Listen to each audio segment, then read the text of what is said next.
Hello again, everyone. Welcome back to Let's Talk About It, where we engage in conversation about our journey to better mental health. Let's talk about it. I am your host, Helen Artis-Armstrong, and today we got a hot topic. I think so anyway. And it's a topic that has been brought up so many times, and I find out these days people are using this topic very loosely, throwing out the term narcissism. Narcissism. So I am your host today, Helen Artis-Armstrong, and we're going to talk about it. Our journey to better mental health. Our topic is narcissistic personality disorder. Narcissistic personality disorder. And note the word at the end where it says disorder, because it is a mental challenge. It is something that people deal with, and a lot of them is not known to them, unbeknown to them. And I find out that in today's society, people will call a person narcissistic real quick as a derogatory thing or as an insult. And people look at it as such a negative thing. But in essence, it simply is what it is. It is a disorder, a mental disorder that some people do deal with. Okay. And again, a lot of times it's unbeknown to them. And it is listed as one of the personality disorders. And it can look like so many different things. So many different things. Ultimately, it's going to be a pattern that you'll see in the individual of what we call grandiosity, grandiose, where that person may say things that reflect it's all about them. Me. That's where their focus will be. Self love. There's nothing wrong with self love. We all need some self love. But a person that has a narcissistic personality disorder, they're going to be over the top with it. Let's say, for instance, you are out engaging in conversation with some friends and you compliment that one friend. So, oh, I like your hair today. That is so pretty. Well, the narcissistic person will say, well, what about my hair? Well, my hair is nice. Um, and they will get sometimes offended because you said something to the other person and didn't say it to them. And you can by all means feel like that person that is narcissistic, that their hair is gorgeous, they have, they could have it all together and look wonderful. Just in that moment you were complimenting someone else, but in their mind what they heard was, you don't like me, you don't like my hair. You could be um again talking with a group of people and telling them about your success on the job. And that narcissistic person will butt into the conversation, not butt in, but chime in. And their response will be all about themselves. It won't be, oh, that's great. I like the fact that you're doing good, real good at work and your career is taking up. No, that won't be them. More than likely, they'll say, well, my job is terrific and I just, got a promotion 3 years ago on my job. And, you know, they will always turn the conversation, the situation, whatever's going on, back on themselves to kind of put a spotlight on who they are, what they're doing, what's important to them. Me. It's all about me inside of the brain of a person that has a narcissistic personality disorder. Many times they won't see it and they will be offended when you kind of point it out. And they will feel like you're picking on them or, you're coming for them in a negative way. That's the way they will interpret that in their mind. And it can be frustrating, especially if this person is in your inner circle, in your family, in your household. It could be frustrating. And it could be where the person that's watching this right now says, I do that. That's me.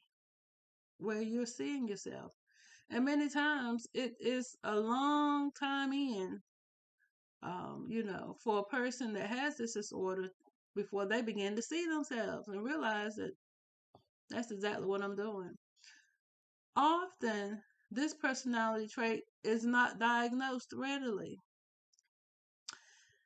It will be trips to see the psychiatrist, the psychologist, before this one is picked up on many times, because that narcissistic person is charismatic also, and they have a way with their words, and a lot of times it's not picked up on readily.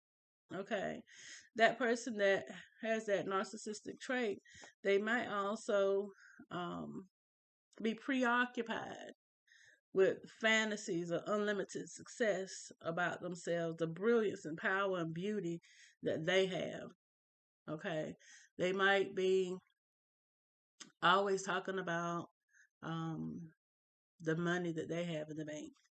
Every time you're talking with them, I got thousands of dollars. Yeah, I can go wherever I want to go. Preoccupied with it. Will come out in this conversation when the conversation not even about, you know, that issue or that thing.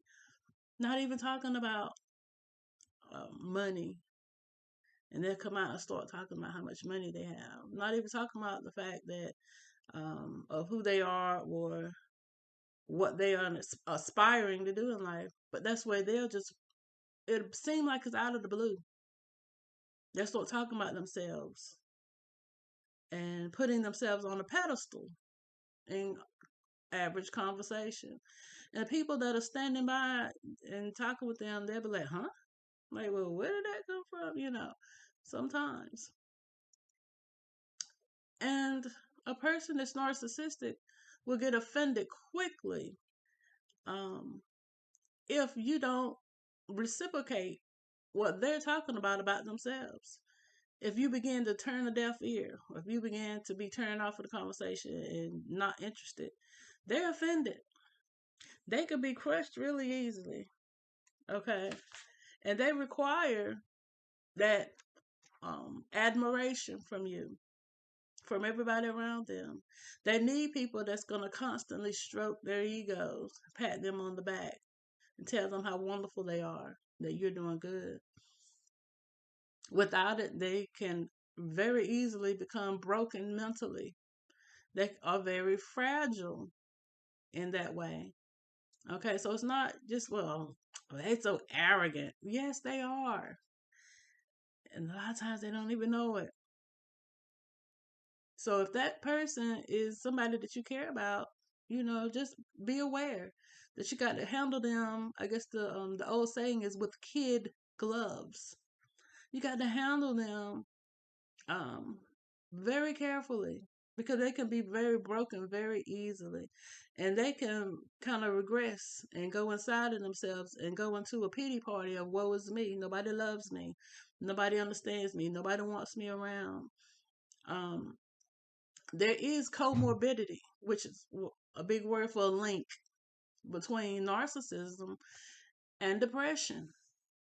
Because many times these people who are true narcissistic personality disorder people, they will go into a dark hole when nobody is praising them, when nobody is giving them that pat on the back, when nobody is validating how awesome they are. They could go into a very, very deep hole. And so, of course, if that's your family member, you don't want to see them fall into that hole. So there are going to have to be those times when you validate their self-love, their fantasy of how awesome they are and all of their accomplishments and all of what they are doing. Many times they won't want to engage in that conversation about what you're doing. And it's not mean.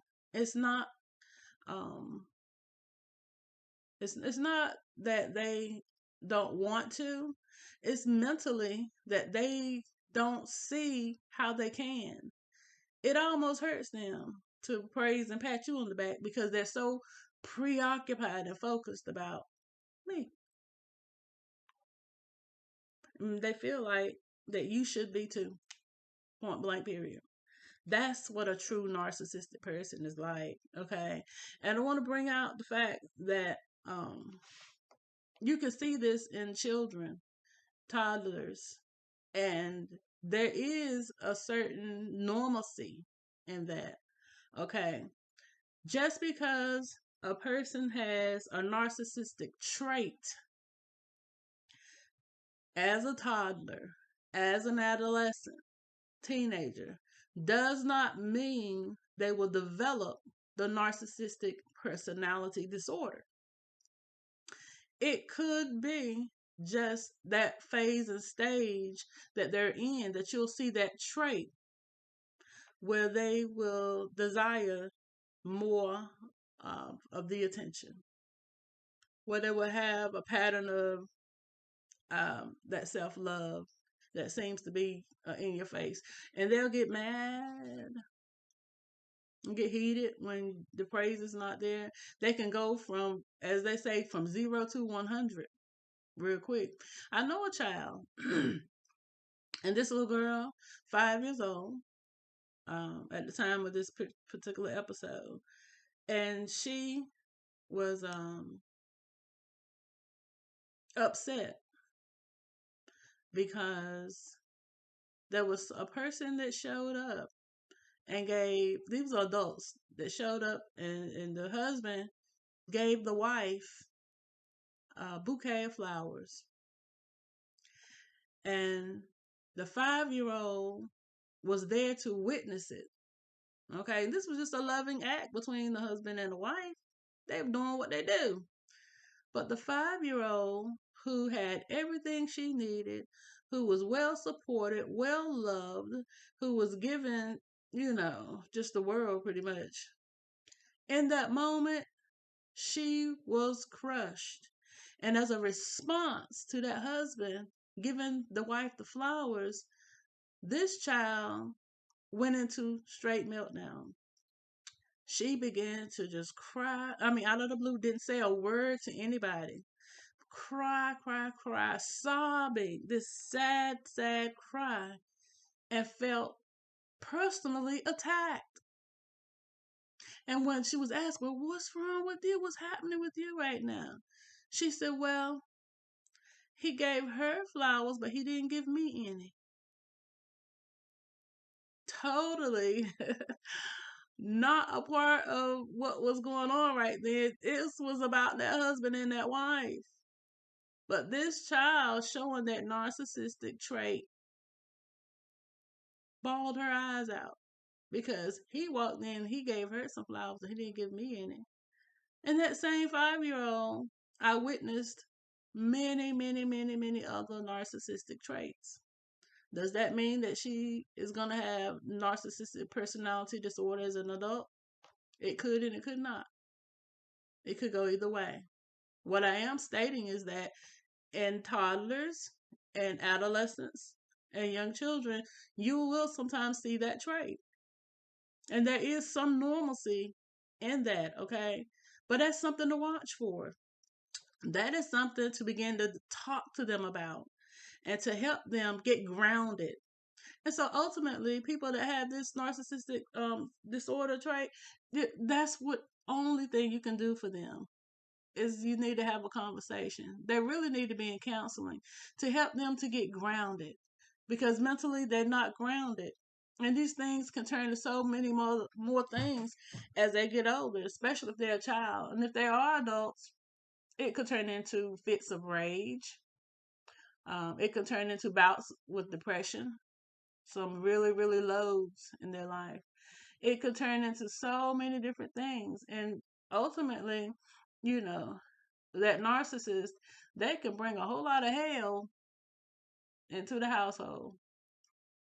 A whole lot of it. A whole lot of it.